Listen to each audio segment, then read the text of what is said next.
What is up, guys? We are live. Welcome to the Bags to Riches podcast. I'm your host, Zach Ginn. And in today's video, we have a treat today in this podcast. We have the godfather of virtual wholesaling real estate. Cris Chico is in the house. I'm so excited for just to share his knowledge in virtual wholesaling. And really, today, he's going to be sharing a new type of virtual wholesaling system that I have never heard about. And I'm pretty excited to talk about it. So thank you so much for coming on today, Cris. I appreciate it. Thank you for having me on. Really excited to be here. So I appreciate giving me the opportunity to share with your audience anything I can and extract as much knowledge as you can from me. If I pass out, I do have someone here that will revive me and we can continue. Perfect. Awesome.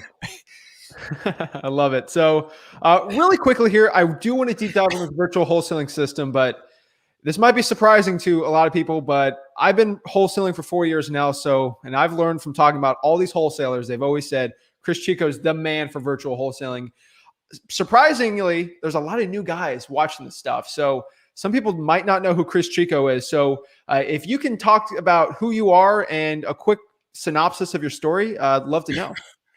Yeah. So I got started in real estate back in 1990. I got my real estate license. I thought that was my sure way, my sure path to making a ton of money. And I failed miserably as an agent. I was a horrible agent because I spent most of my time organizing my leads and not calling any of them. And then my luck came when I had a buddy of mine that was selling REOs, the foreclosures for the banks. So I went to work. I got the opportunity to start working with a lot of the banks and selling their foreclosures back around 1999-ish, year 2000. And then that I did well with that because I was more procedure in nature, right? You don't have to go out to the general public. You're just dealing with the banks. And so I was doing that for a couple of years. And then I had an investor that was buying most of my deals. And then he said, hey, why don't you come work for me and I'll teach you the business. So I went to work for him for a year. And at the time, they were buying mostly REO properties, again, from banks, through agents. But I saw that I helped them buy, me personally, about 50 properties that year. I didn't make a ton of money. They only paid me like $1,000 on each property, but I got a lot of experience in that year. And then, however, I saw that the banks were getting less and less foreclosures because as the market went up, if people were in trouble with their properties, they could sell them on the open market and get out before the bank took over the deal. And so I left him. And I had the crazy idea at the time that I wanted to go out and target private sellers, people that, were selling the property, not through a real estate agent. And at the time I was kidding around, back then when I started, there was no Google Street View. There was nowhere to buy data. Okay. It was very rough. Okay. Back in the days. But I started to test, using direct mail. And then what happened is, it wasn't getting that much traction. And there's always a couple of pivotal moments, right, in life that you catch a break. And one of those were that I started to learn direct response marketing from a guy by the name of Dan Kennedy. And Dan Kennedy he wrote a book called The Ultimate Sales Letter. So I wrote down, I sat down with that book, The Ultimate Sales Letter, and I devoured it. And from that book, I was able to create my first set of postcards. And so I created my first set of postcards, which back then, it's very commonplace now when you send out direct mail where you have the where you inject into the postcard like the name of the property owner, the address, and all that information. Back then, that wasn't very commonplace. Back then, it was very difficult. And so I found someone that could do that and a company that could do that. And so then I started to send out direct mail and it started to work. And I started to get calls, but I started to get too many calls. And then that's when at the time, nobody was doing this. I figured out, hey, I need a way to handle these calls. So I started to use 24 recorded messages. At the time, nobody was doing that because basically, if we mailed out 1,000 postcards, we would get like 100 plus calls all in one afternoon. So even if you could pick up the phone, you couldn't pick up the phone fast enough. And then so my CRM at the time was I hired a guy. And we timed the mailing so that it would hit like on a Tuesday, Wednesday. So he would come in and sit down with a notebook and he would handwrite all the messages of everybody who left the message about wanting to sell the property. That was our CRM. Then we took that notebook and we gave it to another guy who then he called everybody from that notebook. That was our CRM because there was no CRMs back then. And so and that worked really well. But then I realized that I didn't like talking to any of these property owners within about 6 months. So in a span of 6 months, I went from making a couple $1,000s a month to making over $100,000 in a single month, back then. And then, however, I realized I don't want to talk to any of these people. So then back then, when there was no acquisitions managers, I ended up just getting a couple friends of mine and say, look, I can do all the marketing. I can run the whole back-end operation. I'll teach you how to talk to these property owners. I don't want to have anything to do with them. So I had like 3 guys who were basically doing all that for me. And I was running and so we were doing well. And then right around 2006 or 7 is when I started to learn about the internet. It was right maybe a 2005-ish. I started to learn about the internet. And so I knew that there were some people that were doing deals in other parts of the country. And we were doing deals, and I wasn't doing that much work back then because everybody, I was the guy behind the scenes. So I ended up, I had the idea of, hey, maybe I can do mailers in a different part of town, and maybe I can do deals there. And so I started with Jacksonville. And so at the time, I sent out a bunch of mailers to Jacksonville, Florida. I tied up a bunch of properties. I remember this. I tied up 10 properties in a week, mainly because I thought everything was a great deal. But I didn't realize that it was because it was in, I don't know if you know Jacksonville, the north side of Jacksonville. Huh? It's a weird market. Yeah, like everything is like those little frame houses. I thought, oh my God, I'm going to make a killing because they want like $20,000 for these houses. And then I figured out that that's all they asked for those houses. And in the end, I ended up having to cancel all the contracts. But through trial and error, I figured out the right pricing. And back then, again, there was no data. But back then I was mailing absentee owners. And I thought, well, how am I going to find the buyers? So I figured, hey, the people that are the oldest absentee owners, those are the ones we send the mailers to. What about the people that just bought as an absentee owner? Maybe they might be inclined to buy some more properties. So then at the time, nobody was doing this. I created a website, created a squeeze page, and I would send out a direct mail postcard with just the website. Now this doesn't work anymore because it's too commonplace, but back then it wasn't. And so basically we would send out a mailer of 500 pieces, and we would pick up like 50, 60 buyers over the course of a couple of days, just because nobody was doing that. And it was just subscribed to my email list. And then that's how I figured out the virtual wholesaling model, where we would send mailers to the oldest absentee owners and mailers to the newest absentee owners. And those were our buyers and our sellers. And then, again, nobody was doing that. And then I decided to venture into other markets. I went into San Antonio.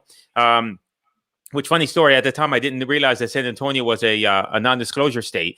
And I was doing comps with RealQuest.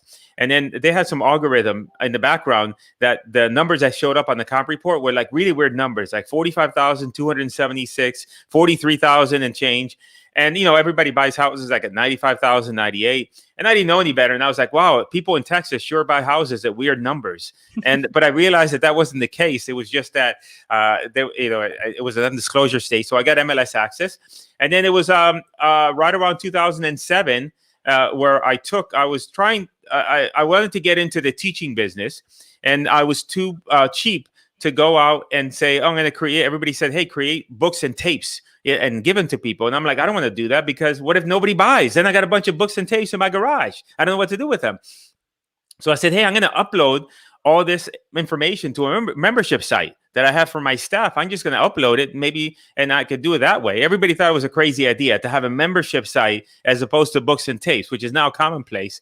And then, so at that, I was trying to think about a name of what to call this thing that I was doing. And literally, this is a true story. I got up thinking through it a couple of days. I got up in the middle of the night one night, and I'm like, a virtual wholesaling. That's what I'll call it. So I got up, I registered all the domains, I went back to bed. And that was around 2007-ish, 2007 when I registered the name back then. So virtual wholesaling was born around 2007, when, again, there was no Google Street View. There was none of that stuff.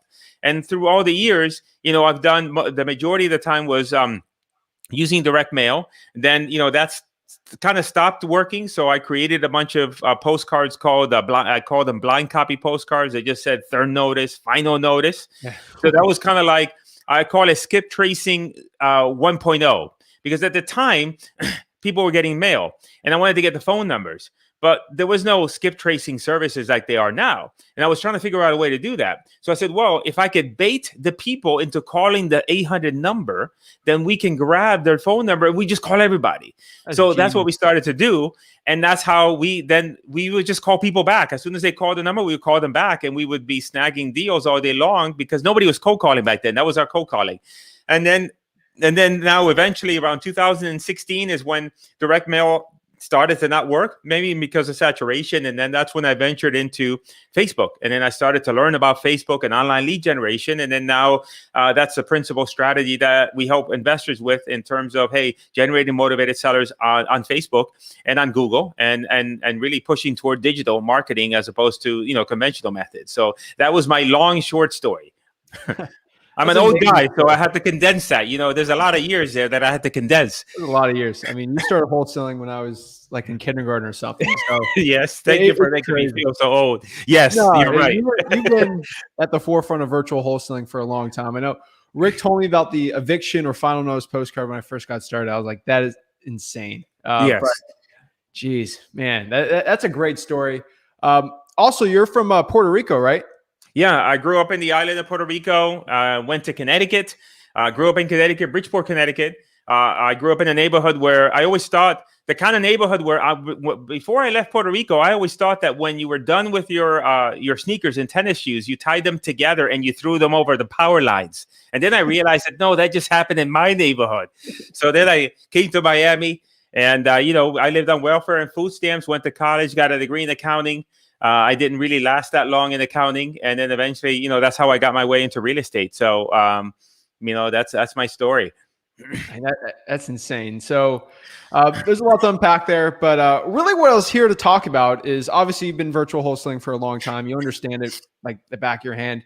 What is nationwide wholesaling? What's national wholesaling? Because you were telling me a little bit about this a couple of days ago. I was like, wow, like I got to get behind a podcast and talk about this. So what's this new virtual wholesaling system? Well, all the things that you have to think about, I'll explain it to you. All the things that I do, all just really come out of necessity. So what happened is that before what I'm doing now, we were doing Facebook. And the way we got Facebook to work is that I looked at what we were doing with direct mail. And with direct mail, we were really injecting the owner's information into the postcard and really making it very specific. And so I thought, well, maybe we could do that with Facebook. So when I first started with Facebook, they allowed zip code targeting. So what we were doing is we were going and targeting by zip code, and the ad would have the zip code of the property. The ad would have a little image with a zip code, and that worked really well. But what happened is Facebook changed their rules. So they said you can no longer advertise by zip code, and you have to do a 15-mile radius, which is humongous. And so that became an issue. So I was trying to make Facebook work. I was trying to do a bunch of stuff. And then one day I created a campaign, and all of a sudden I thought like, oh my gosh, I broke the code because there were leads coming in and they were so cheap. And then I started to look further, and I was like, wait a second, these are not leads in my local market. They're all over the place. And then I realized that I forgot to put the targeting inside of Facebook. And then that's when I realized, wait a second, that's interesting that I took the targeting geographically away from Facebook. And now all of a sudden, now I'm getting a lot more leads. And so then now that's what kind of turned the corner on that. And then we started to explore that, and we started to tell our students, hey, so instead of doing virtual wholesaling, do nationwide wholesaling. So typically when you're doing virtual wholesaling, you're still picking a market, right? You're still making that decision to say, look, I'm not going to do deals in my local market, but now I have to make a decision about a particular market. So you're going to do research and et cetera. So the nationwide model is that you don't pick a market. You do the marketing that then allows you to see where your leads are coming from, where the opportunities are, that then you could potentially zero in on those. So by that, I mean, I'll give you an example. I'm in the South Florida area. I live in Broward County. So I could target with Facebook data in Broward County, but the lead cost is going to be high, and I'm in competition with a lot of real estate investors. However, what I can do is I could target the entire state of Florida. When I target the entire state of Florida, I'm going to get a variety of different leads. I'm going to get 3 types of leads. I'm going to get leads that are in my very specific market that I wanted to originate. I'm also going to get leads in secondary markets. I can, for us in secondary markets would be like Titusville, Sarasota, markets that are smaller than mine, but just still generally population. And then I'm going to get some markets that are really, really small and tiny, a little trailer park in the middle of nowhere. So those typically we scratch. Although, like I just recently recorded a interview on my YouTube channel. It's not yet published, but there was a student that he did the same thing. He lives in I forgot, it was in North Carolina. He targeted North Carolina and 2 other states around North Carolina. So he was getting leads from all over the place. And he did his first deal. He made $8,000 on a town of 2,000 people. He would have never targeted that area, but that area was viable. He went ahead and targeted and found a real estate investor in the adjacent county, which is bigger. But now he did a deal in that market. And so that's our model now, where rather than picking one market, you'll pick a wide geographic area. Now, the issue is that you can't do that with conventional marketing, because if I said, hey, why don't you go out and target the entire state of Florida? You can't cold call the entire state of Florida. You can't direct mail the entire state of Florida, but you can run ads over the entire state of Florida. And then now your cost per lead is going to be significantly less. You're going to be dealing with property owners that are going to be missed by other real estate investors because they're not on list typically, and because they're in secondary markets. And all of a sudden now that opens up your world to dealing in markets that you would have never thought about. And then now, especially with Corona, that puts sellers, the whole COVID thing, puts sellers in a state where they're more willing to deal with you virtually, because now people are dealing with you virtually. So that whole model now works better in our current environment. So that's in a nutshell kind of what we do. We just go over a wide market area and allow the leads to come in. And now, if you do that, let's say, for example, you weren't thinking of doing anything in Titusville, for example, and all of a sudden you get a deal in Titusville, you sell that deal, and you find out through talking with other investors that, wow, that's a really hot market. Then you can go into that market. You can do direct mail, you can do cold calling, you can do a variety of different strategies, because now, like, you found a nice market that has some juice in it, but you found that through actually talking with the leads initially. Does that make sense? It makes complete sense. I used to run Facebook ads. I think a while back, I used, I think, your like model type for it, but it was right when I was able to do zip codes, and I only did the hottest zip codes, and they worked well until it cut off. But nationwide wholesaling. So one question I want to ask is, I don't want to give away the best states for this, but obviously you have a lot of students and they do make very good money. Like, it's almost every week you have like a student that's making like at least 6 figures with your system. So you got a lot. But the nationwide wholesaling, do you have like 3 states you think are the best right now for it? Well, the best states are actually, the best states are the opposite of what you would normally think of with virtual wholesaling. So with virtual wholesaling, you're typically are looking to move away from a market that you find might be too competitive. So for example, you might say, well, I'm not going to do deals in Arizona, for example, or in Phoenix. Why? Because it's too saturated. I'm going to go find another market. Well, it's the opposite with this. It's, you want to find the states that have the most activity, that have the most competition, because the system will help you find the pockets of inventory inside those states. So here's a quick tip. Are you familiar with Keegly? Yep. Okay. So Keegly is a company that works with wholesalers that have a deal. We'll partner up with you on the deal because I have a big buyers list. Well, you can go to KeeglyHomes.com and look at all the markets that they're in. Just go ahead and select those markets, because now if you're a brand new person and you want an outlet for buyers, then as soon as you find a deal in those markets, then automatically you can go to Keegly and say, hey, look, I've got a deal for sale. Maybe you can help me sell it. So to me, that's a quick hack on figuring out, like, hey, what markets would you target? Just the targets, the markets that you know that there's activity in. Definitely. I mean, Keegly just opened one. They have a South Florida one now. Yeah. I think they're getting an Orlando one. They got a Tampa. Like, they're blowing up Florida. So definitely it'd be a really good one there. So another tip was also U-Haul. For example, I don't know if you know this, U-Haul publishes a migration report. Yep. Right. So you can go to their website and look at what states people are migrating to, and you can target those. You could theoretically target states that they're moving away from. But if you target, states that people are moving to, that's another list. But I mean, I think that just looking at where is their activity, where are there a lot of investors looking for deals? Because again, when you target this way, you're avoiding the traffic jam when everybody's calling the tax delinquent list. You're targeting other sellers that they're not reaching. Definitely. So you did explain a little bit right here, but I just want to get kind of a clarification. So I can think about Florida. You know Florida way better than me, pretty much. But let's say you get something in like Johnsville, Florida, with like a population of 50 people. And it's all trailer parks around. So are you just throwing those leads away, or what are you doing with those? It depends. Really small ones. Well, the best way to gauge that is by going on Zillow. You go on Zillow and you want to see some sort of level of activity. Like typically, if we find a house, let's say if we find a trailer, a mobile home in the middle of Ocala, and you look on Zillow and there's nothing for miles and miles and miles, then maybe that might not just be. But what we have found is that, like say, for example, I'm thinking about the Midwest. A lot of times your students find deals like in the Midwest where you might have the major town, but then you have all these little towns. And the little towns, they have like a little downtown. And when you look it up on Wikipedia, it says a population of 2,000 or 3,000, but there's humans there. There's like something going on. So that's the differential. Like you want, and you look on Zillow and you see that, oh, there's a handful of properties for sale right now. There's some stuff that recently sold. You want that. If you go on Zillow and you find nothing, and like you go out for a couple miles and like there's just nothing out there, then maybe that's one that becomes a scratch lead.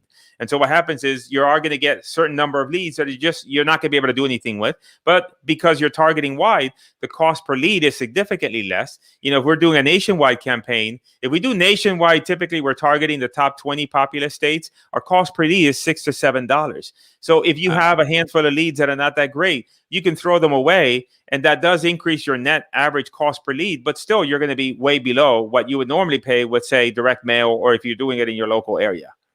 Okay. What I wanted to clarify also is there's a lot of new people watching this. So first of all, they might just be this is the first time they might have even heard of Facebook ads, because they might watch my stuff. I say cold calling, driving for dollars, like the very cheap stuff. So really quickly, can you give an overview of Facebook ads for wholesale? Yeah. So when most people think about Facebook and finding deals on Facebook, they think about posting, going to the Facebook marketplace, posting there and trying to find deals, or maybe going to Facebook to find cash buyers for their deals. So what we're talking about here is just giving Facebook money in order for them to show our ads to whoever they feel are the most likely prospect to be to want for your offer.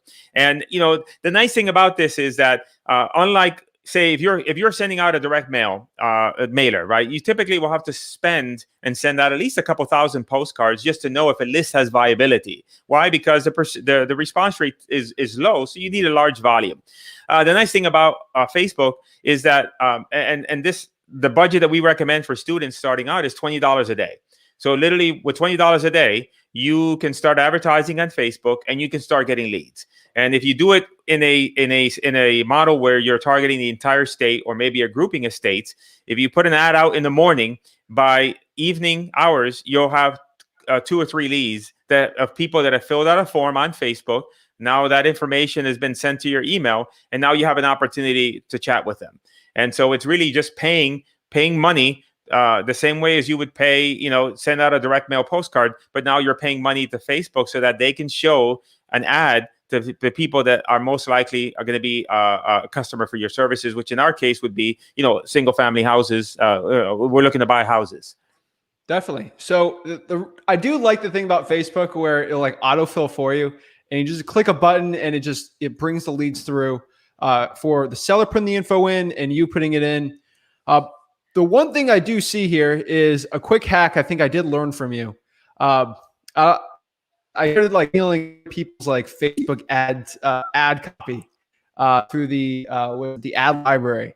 Yes. And that was a huge thing when I was doing Facebook ads, that I just started, because there's one top guy that was doing so well. And I'm like, how is he doing so well? I just went in the ad library, popped it up. I was like, wow. So that's one thing I did do when I was looking at Facebook ads. But the difference here I want to ask you is, Google too used to do that back when probably it was very profitable. Is there a reason why you talk more about Facebook ads than PPC? Well, PPC is more complex. And so if I look at it as setting the foundation, right? So let's say, for example, use an example of you starting wholesaling, and you start off with single family houses. You learn how to fill out a contract for single family house. So you get your feet wet there. You start making some money, and then you decide, I want to graduate into something else. So maybe you start doing apartments. But now the apartment buildings require a different contract. However, you learn the basics and the foundations of writing up a contract and how it works. So now you're able to take that knowledge and then now use it in that other arena, which is more complicated. But you're stacking up your level of knowledge that you develop. It's the same thing here. Facebook is more forgiving. You can spend less amount of money.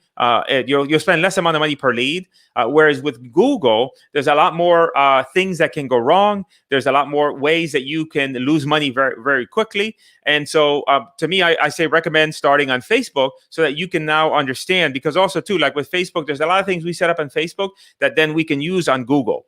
But like there's different nuances. I'll give you a nuance. A nuance with Facebook is that if you tell Facebook, hey, I want to spend $50 a day, or I want to spend $30 a day, for example, they'll spend $30 today. And if they don't spend $30 today, for whatever reason, and if tomorrow you advertise with them, they'll only spend $30 because you're telling them $30 a day. Well, Google, if you tell them $50 a day, they don't think $50 a day. They say, oh, you want to spend an average of $50 a day. That means that today, if we don't have that many people searching, we only spend 20. But tomorrow we had everybody searching to sell their house. So you know what? Maybe we might spend 800. And so, and there's a lot of nuances inside of Google that make that platform more difficult. So I recommend starting with Facebook first, for if you're going into digital marketing, and then adding Google as a secondarily after you get the foundation, settled with Facebook. Okay. One thing I do want to point out, though, if you guys are doing Facebook ads and you aren't subscribed to Cris Chico's YouTube channel, you need to, because I don't know how many times, like Chris, you've seen this, but that Facebook algorithm changes it seems like day now, especially when you're doing motivated sellers ads.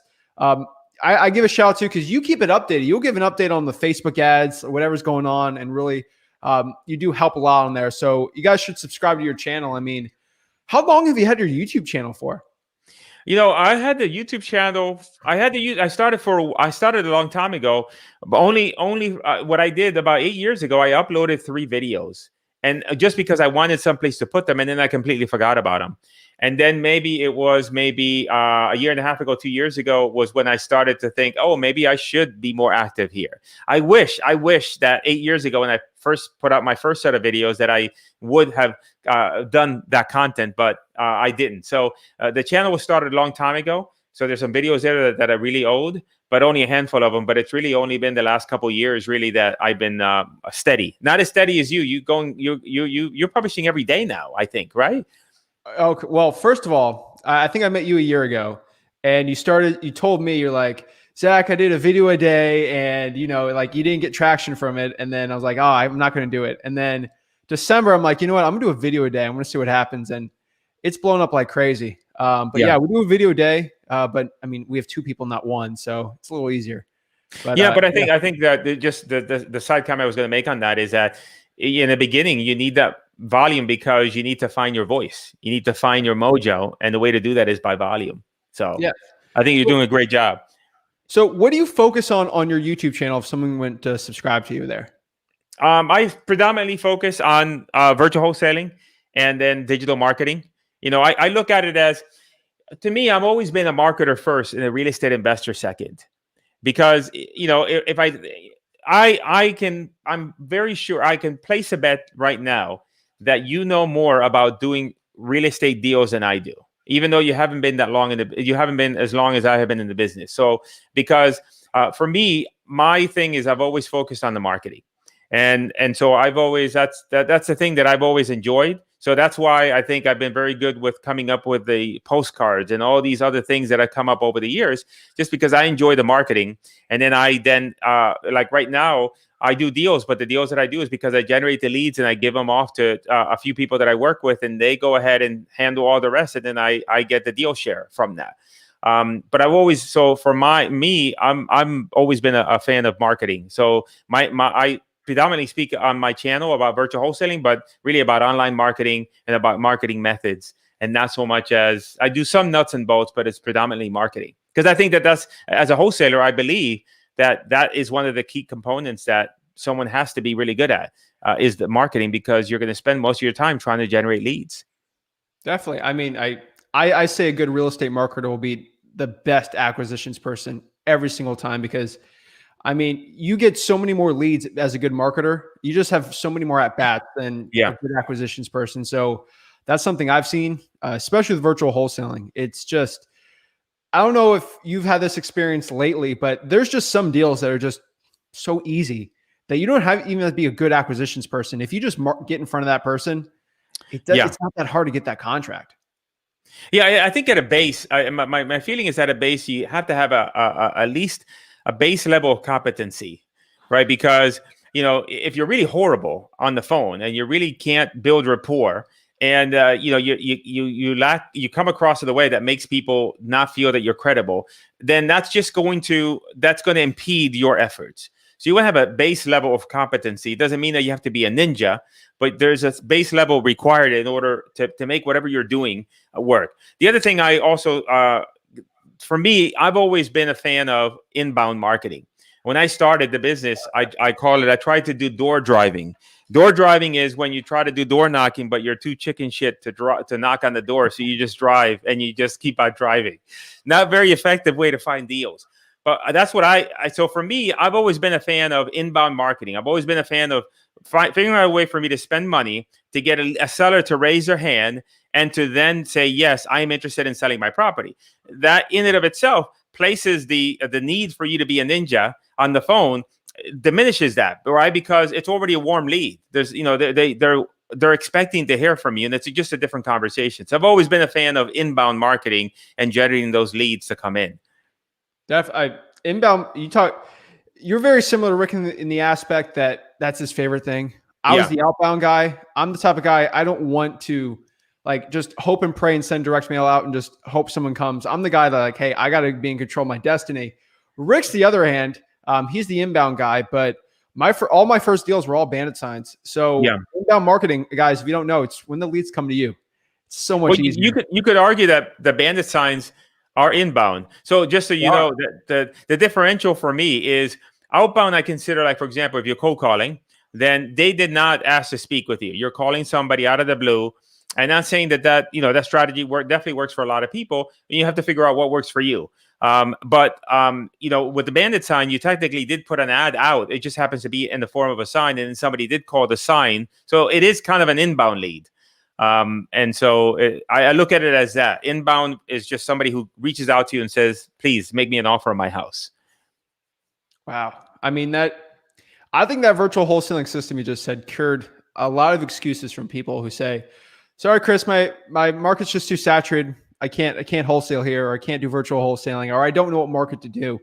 I think that solves a lot of the issues there. So what I wanted to do here is, I got one more question, then we'll get to some of the questions. So guys, if you have any questions for Chris, you guys should. I mean, he charges you a lot of money if you were to actually like do a one-on-one call with him. So comment below your questions you got for Chris, and just let me know what market you're in too. It'd be really cool to know. So my question for you is, if I want to get into Facebook ads, how much money do you recommend that I have before I get into the marketing there? Yeah, so I look at it as how much money you need to spend per day, but how much money you should be able to give that endeavor enough so that now there's a chance of success. And this applies to everything. So let's say, for example, let's take a look at, before I answer that question, as an example, cold calling. If you were to say, hey, Chris, I did cold calling and it didn't work. And I said, well, how many hours did you cold call? And you said, well, I cold call a couple hours and I just didn't find any motivated sellers. I'm like, well, you got to multiply that by 10, right? At least, because you didn't make enough effort. So part of evaluation of any strategy is figuring out like the economics of that strategy so that now you can give it enough juice so that it has a chance to work. Same thing with direct mail. If you said, hey, I mailed out 50 postcards and it didn't get a deal, direct mail doesn't work. I said, well, it does work, but it doesn't work in the way that you want it to work in that way, right? You need to push more into it. So that being said, in Facebook, the amount that we always start off our students with is $20 a day. Now, that's going to start generating leads. However, you got to give yourself enough room in there for you to put a deal together. And my rule of thumb is to put yourself in a position where you're going to be speaking with 50 leads, 50. Now, how much it's going to cost depends on how you target. So let's say that I was dead set on doing deals in St. Lucie County. I don't want any other county except that. Well, you're probably going to spend $60 to $75 per lead on Facebook. So 50 leads is going to cost you a bit of money. However, if you say, I'm okay with targeting the entire state of Florida, now your lead cost starts to go down to $15. All of a sudden, now your cost for those 50 leads decreases. If you're doing nationwide, all of a sudden now 50 leads is going to cost you, $500, right? So it just the amount varies. I would say the range would be anywhere between, I would say, to be safe side, $750 to $1,000 in ad spend is sufficient enough, right, for you to put yourself in a position where now you can talk to 50 leads. And if you are okay with talking on the phone and be okay with doing, just because I talked to a student the other day, and she's like, "Oh, I generated 30 leads." I'm like, how did they pan out? I didn't call any of them. I said, "What are you talking about? You didn't call any of them?" I was too scared. Well, that's not going to work. You're not going to make any money that way. So provided you call these people and you have like human conversations with them and you do enough of them, then it'll work. But $750 to $1,000 is kind of like my minimum barometer of how much you should be spending. I agree. I mean, I think people are spending that on SMS text blasting. And I always say you should test $1,000 in SMS and then try 1,000 in Facebook and see what happens. Yeah. Or 1,000 in cold calling. You'll realize $1,000 in Facebook ads is a lot easier than cold calling hours and hours a day. So let's get some questions going here. The other thing, as you browse through those questions, is when you're trying to pick a marketing endeavor, that fits both with what you like to do and also your time and your capability. So, for example, if you hate cold calling, then maybe trying to do cold calling is probably not a good idea. Like say, for example, if you work a full-time job, then you really need an inbound marketing method because you may not have the time to spend all day cold calling. Now that you have a choice of maybe hiring some VAs to do it for you, or maybe spending some money on some sort of campaign that's going to bring inbound leads to you, such that then now while you're at work, you have things that are out there working to generate motivated sellers. So that's the other part of the equation, is figuring out what you like to do, and then also what fits within your life in terms of what you got going on. Oh yeah, definitely. So we got Joel, I think, Barracuda. Boricua. I don't know. Yeah, that means it's a Puerto Rican thing. Okay, cool. I love it. All right, so we got Chris is awesome. What's up? Let's see. That's genius. Chris started the direct mail game. Sweet. I was having a trouble selecting the entire state, but not the whole country. Let's see. Well, you would just select United States. If you select in the targeting United States, then you'll be okay. By the way, for everybody here, just as a quick tip, you must select the special housing category. That is a setting when you create a Facebook campaign saying that you're going to advertise in what they call a restricted category, which is housing, and you have to select that. If you don't select that, you try to run ads, then Facebook will give you a nice slap on the wrist, and you don't want that. Oh boy! All right, so let's see, Joe. Joel, I'm definitely saying your name, man. I'm sorry. Special category concerns. Just let the copy and image pre-filter ? This seems like your question. Yeah. So when the way we set things up in Facebook, the way a Facebook works is you have a campaign, and then you have what are called ad sets, and the ad sets are what have all the targeting. So the way we do it is we have ad sets that don't have any targeting at all. And Facebook is, by crawling your website and looking at your ad, Facebook kind of knows already the type of prospect that you're looking for, and they'll start to serve the ad. But then you have another ad set that might have, for example, Zillow and Homes.com and Trulia as an interest. Then you might have another ad set that has home-related stuff like, home equity loan and a variety of different things. So we mix them up. We have some ad sets, some targeting that has nothing at all in terms of targeting, and others that we do put stuff in there. And then we just allow Facebook to work through that. And, every campaign is different. We might have one campaign that we create that the stuff that had no targeting works like gangbusters. And we might take that campaign, duplicate it, run it again. And now the one that had Zillow and Homes.com is the one that's producing all the leads. It just, there's no rhyme or reason. You just have to learn how to, learn the nuances. Sometimes Facebook is like, it's a bit of a flow thing. Once you understand the system, then you're testing through a variety of different things. Definitely. All right. So next one here, do you have a link to that U-Haul thing? or do you know it? Well, if you go to U-Haul and you go to press, you go to uhaul.com, and then underneath the footer, they have a bunch of stuff. I think it's they have press, which you can go, and then they on their blog they publish those reports. So if you go there, you should be able to find them. Okay, great. Gene asks U-Haul, that's genius. Tony asks here, are you targeting by area, or do you put any interests also on your ads? Yeah, we just answered that. So we target predominantly, but the best thing would be to target the entire state or target a grouping of states. And then in terms of interest, we run ads both without any interest at all, and then ads with interest. So we do them both, and both of them equally produce. All right, sweet. And then Marks asks here, is it hard in a role if you're just starting, have you to close the physical deal? No, there is no difference. It's just different. It's like having a cupcake. It's a chocolate cupcake, it's a strawberry cupcake. It's still a cupcake. It's just a little bit of a nuances. So, for example, if you're doing a virtual deal, and so you have to find someone to take photos of the property. Many times the seller will take photos of the property for you. So that's just a little bit of a nuance that you would have to deal with differently, right? When you're doing virtually versus physical. If you're doing a physical deal, you'll get the seller to sign the contract right there, belly to belly. But if you're doing virtual, now you have to send the contract via HelloSign or DocuSign for them to sign. So everything is the same. It's just there's nuances, one or the other, that are just different. Now, whether or not it's harder, it's not harder. You think it's harder, but it really isn't. Think of it this way. I mean, most people are used to now, especially with COVID, used to doing things in a physical way. Nowadays, when you call your local cable company, if you got somebody in the U.S., you'd be surprised because most of the people that you speak with are in India and in the Philippines. So everybody's used to it already. So it's just a matter of more mindset shifting than anything else. All right. And then someone from the Wholesaling Houses for Real Facebook group asks, what is the type of message you're marketing there to the masses? I'm assuming Facebook, like the ad copy, more or less. Yeah, from a copy perspective, what we and maybe I can provide you with a link that people can go to see some sample ads. I always believe in just conversational copy.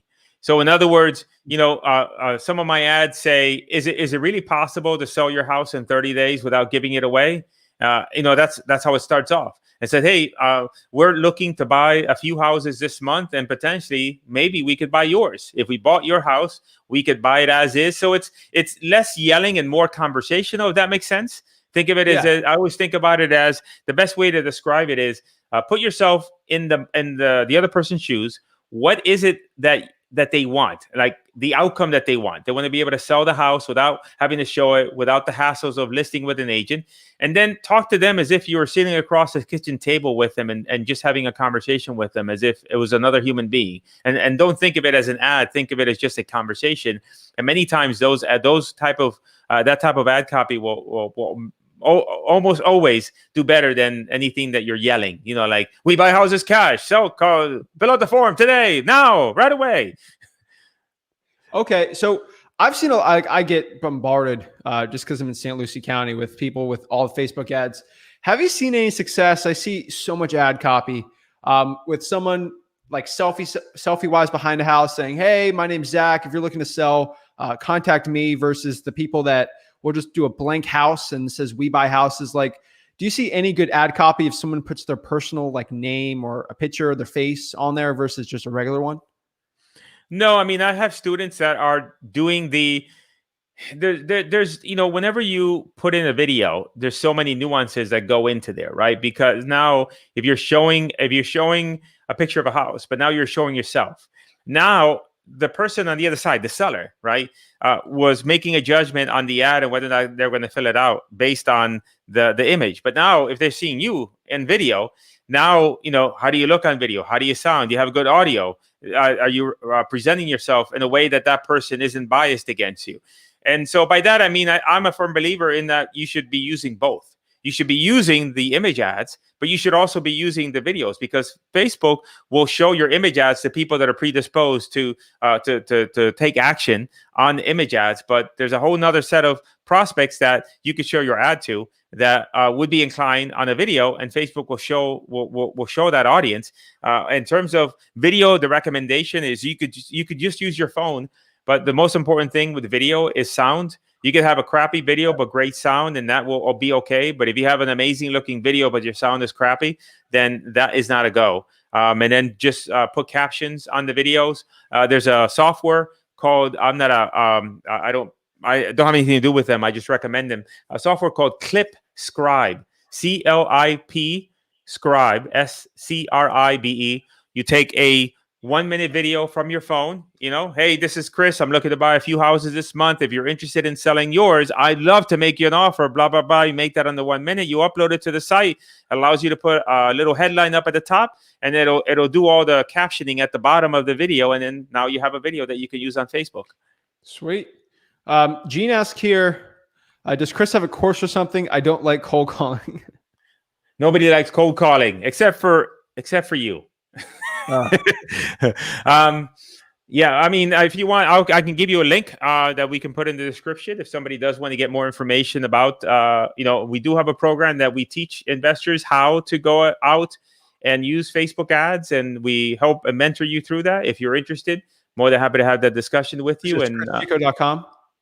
Yeah, you can go to CrisChico.com. Actually, if they go to flipanywhere.com, Flip Anywhere, it's not a gymnastics course. It's a flip houses anywhere, flipanywhere.com.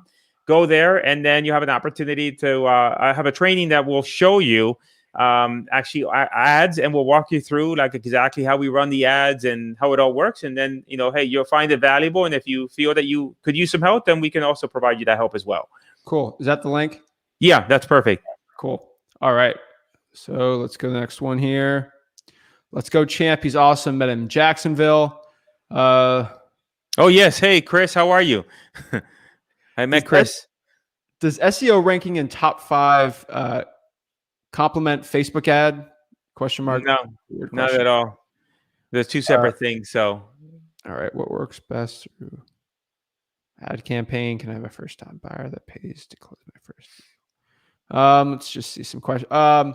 Miss G says, also, is there an alternate to Carrot for your websites, or does anyone know a rep of REI Reply software?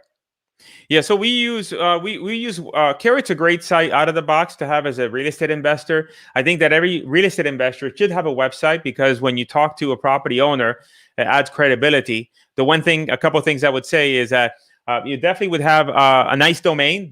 If your corporation is XYZ Home Buyer LLC, don't make your website XYZ Home Buyer LLC. You want to make your domain sound something that as soon as you tell the seller, it tells them a couple of things. It says, okay, I have a website, so I'm likely there's some credibility there, and they know exactly what you do. So as an example, if you have a domain called sellyourfloorthehousetoday.com, well, if you call somebody and says, hey, this is Chris from sellyourfloorthehousetoday.com, right there, they get what you do. And now for us, Carrot is great. If for us building out landing pages, if we're building out landing pages for PPC and also for Facebook, because we do run campaigns to landing pages, we actually use ClickFunnels as our landing pages editor, just because we can mold those pages into whatever we want them to look. Whereas Carrot, if you start to really try to modify and create a landing page, it's not the best for that. And Carrot's great for SEO if you're doing SEO. Definitely. I use ClickFunnels too, because that's what I use just to send the emails out to all the free stuff we do. So yeah, I agree. Gary says here, just placed my first Facebook ad today. Not going so well. What's your opinion on this one? Oh, it's tough, because there's different nuances, right? So for example, what is your targeting? What is your budget? I don't know what your structure of your campaign is and how you're targeting. And so it's difficult to answer that question. I can tell you that there's two sides of the coin. You could talk to people that will say, Facebook, it's horrible. I tried it and it didn't work. That guy Chico, he's full of it. But then you have people on the other side of the coin that says, oh my gosh, all of my leads and all of my deals are from Facebook. I wouldn't do anything else. And so it's like with every marketing channel, because you can do things right and you can do things wrong. And it's just a matter of having the right strategy. I can't dissect that just because the one thing I would say is that the first thing I would say, Gary, is that number one is the thing that has the biggest impact is your geography, right? So expand your geography to the largest geography that you feel comfortable with. And whatever you feel comfortable with, expand it just a little bit more than that, okay? Because you might say, well, I feel comfortable with the county. No, go the entire state. And then having the right images. The image that you're using in the ad is another main factor in terms of the effectiveness of the ad. But there's just not enough information in that question for me to help any more than that. Definitely. The one thing I do want to ask is I've seen this happen all the time, just with like cold calling or direct mail or bandit signs. Someone says, I did my first cold call session today. It sucked. I didn't get one deal. How many days do you think for your average student from their first like Facebook ad, or they start watching your stuff and they start implementing it until they start seeing some traction, their first appointment or two, or the first deal? Like, what's the timetable you think? Well, I look at it as, let's say first set of leads. If you put the campaign together correctly and you launch it in the morning, at the end of the day, you should have viable leads to work with. So generally speaking, if my budget is $20 a day, then the objective would be to have 2 or 3 leads at the end of the day that have reached out and now they've submitted their information. Now, the next thing in terms of how long it's going to take to get a deal, if you think about it, if you're getting 2 deals, if you're getting two leads a day, over the period of the next month, that means you've gotten about 50-ish leads, 60 leads. And we talked about the number of 50 leads in order to have a chance of putting a deal together. And so now if you put a deal, if you, out of those 50 leads, if you got something and then you then put it on the contract and you found the buyer, realistically, we're talking about at least 60 days. That's what people don't realize is that they yes, you hear those stories where somebody makes a cold call, snags a deal, 30 days later, they make 30K and they're like, life is great. That typically is not the case. I say you have to give yourself a realistic timeline. And to me, a realistic timeline is 90 days from the moment you start the ads to the moment, because that presupposes that you get everything going out the gate correctly. Because if you don't do it right, you have to make adjustments. By the time you get everything sorted, you're in already in time. So I say that you got to give yourself 90 days, 90 to 120 days to put yourself in a position where you've talked to enough leads. And also keep in mind is that it's a game of numbers, meaning that, is it possible that the first deal you put on the contract, you're going to sell and make a deal? It's possible, but is it probable? It's likely not probable. The probability is that you'll probably put 2 or 3 deals on the contract. One you'll have to cancel. One you thought it was a deal, but it wasn't a deal. Maybe they had title issues. And then the other one is the one that finally closed. So you got to give yourself the opportunity it's a probability thing all the way through. The number of people that you speak with, the number of deals you put in the contract, to the number of deals you're going to close. And just, I made a video about this today. Wholesaling is a very simple business. It's like getting in the car in the morning, putting the key in the ignition, you put it on drive, and you go. However, if you lift the hood on the car, there's a lot of stuff going on underneath the hood to make that possible. So wholesaling is a very deceptively simple business, but there's a lot of moving parts, a lot of things you have to get right. And I say that not to discourage anybody, but if you're anticipating for it to be easy, you got a world of problems, because the minute you hit a roadblock, that's the end of your wholesaling career. But if you realize that the majority of the people that have had success struggle to make things work, and that there's a lot of bumps in the road, and you have to give yourself time, it doesn't mean you don't try to don't try to do it as quickly as possible. But at the same time, it takes time. So going back to your question, is 90 to 120 days to me is where I think everybody should be at, starting from 0 to try to get your first deal and your first check collected. Do you agree or disagree? I'm curious. I agree. I mean, I got my first deal in 30 days, but that was stupid. Your dad was a real estate investor. You grew up in the perfect environment. That's not taking anything away from you, because I think you're aggressive, but you had some help there. I had no Facebook ads back then, but it was crazy. I was the only guy doing bandit signs back then, which is it's crazy to think. But yeah. One question here from Tony is, how many ad sets per campaign and how many ads and interests per ad set? So typically we have one campaign with 4 ad sets, and the ad set, you have no interest, One you have home loan related interest like home equity loan. You look for those interests inside of the interface. Another one is Zillow, Homes.com, and Trulia. And then the other one, the final one, you just take them and put them all together into one. So now you have 4. And then we use dynamic creative, which is where you give Facebook a combination of the image and the text, and they all put it together. And so typically we look at those. The term for that is how many permutations of an ad. So we typically have 4 images and 2 ad copy and 2 headlines, which is 2 and what is that? 8 total combinations that in a dynamic ad, meaning we put all those in an ad, and then Facebook just kind of does its thing and rotates them as it pleases. Oh, perfect. And then Jose says here, wow, I was doing $50 ads per month or a month. Well, $50 a month. That's, it's funny because I don't know, $50 a month is a little bit low. However, I've run campaigns as low as $5 or $10 a day. But also Facebook is finicky. You don't want to run. Let's say if you want to spend more money, you don't want, and you're doing well at $20 a day. It doesn't mean that if you give Facebook $50 a day that you're going to do better. Now, if you are targeting a wide area, yes, you'll get more leads for the same price. But typically, you're better off having 2 campaigns at $20 each and having them run that versus in one campaign with $40. It's just the way that Facebook works. Okay. The one question I do have here is my knowledge of Facebook is a lot more smaller than yours. So I do understand that there's pixels on these ads. Does that affect anything at all? Like if I have an age of like a certain ad set that's been going on for a month, would that help it? Because I know it usually works as like someone's interested in dogs or something, but does that pixel in a mature ad do better than like a newer one? Yeah, over time, as you get better results, then the pixel is acquiring information about, hey, what is the type of prospect that is converting? So if you run an ad that says "We buy houses," and somebody submits their information, there's an interest there. And so as you have more and more conversions, then Facebook does have a better feel for what you're looking for. So the performance of your ads will increase up to a certain point.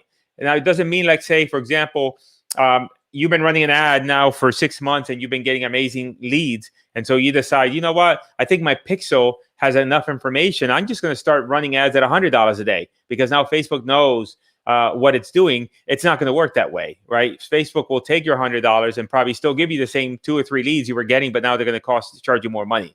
So there's still confines within that as well.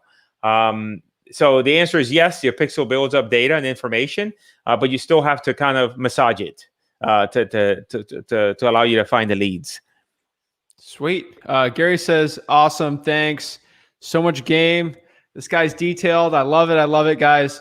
My last couple questions for you here, Cris, is, again, I've said this before, you almost have a success story like every week, I think, on your YouTube channel. What is one story in the past post-COVID time that had the biggest impact on you or made you think like, wow, I can't believe I changed this person's life? It's funny because I don't know if one sticks out. The thing that always sticks out for me is the first deal, right? Because the first deal, for anybody here who has never done their first deal, a lot of times when you're on the internet, you're watching everybody doing these deals, you kind of feel like, is it really real, right? Because to a certain extent, you see other people making money, but it's not real for you. You haven't done one. And so this is lucid dream. So for me, the most impact is just when I have somebody that tells me that they have done their first deal, because now at that point, now that becomes real for them. Like this is not a fantasy. Like, wow, this is really something that I made possible for me. And then the next stage, I think, is the third deal, because, and you tell me what your opinion is, Zach, but the first deal kind of sets the belief in place.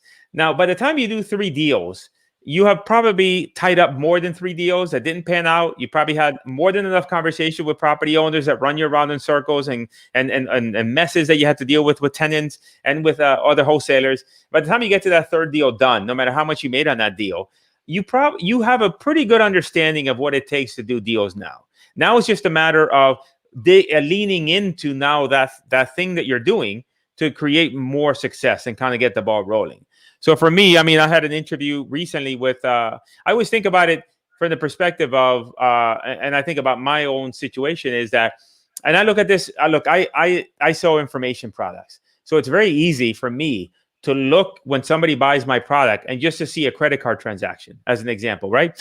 However, if you think about it, it's not a credit card transaction, because just like you and just like me, doing our first deal, we had a lot of hopes, we had a lot of dreams that hinged on us doing our deal. So that's the thing I always think about, is that somebody's first deal isn't just somebody's first deal. Somebody's first deal is like their aspirations for the kids to go to college, their aspirations for them to be able to have their, you know, to be able to quit their job and to be able to do something else that they might find interesting and exciting in their lives. And so for me, I look at every deal that gets done is just somebody, is me helping someone just go a little further in terms of their dreams and aspirations. And, you know, if I could, that's the thing that motivates me, because I love the stories. And sometimes, you know, I have a lot of success stories that I don't find out until somebody tells me like, hey, I did a deal and you got me started 2 years ago. And I'm like, wow, that's amazing. I didn't know that. You should have told me 2 years ago.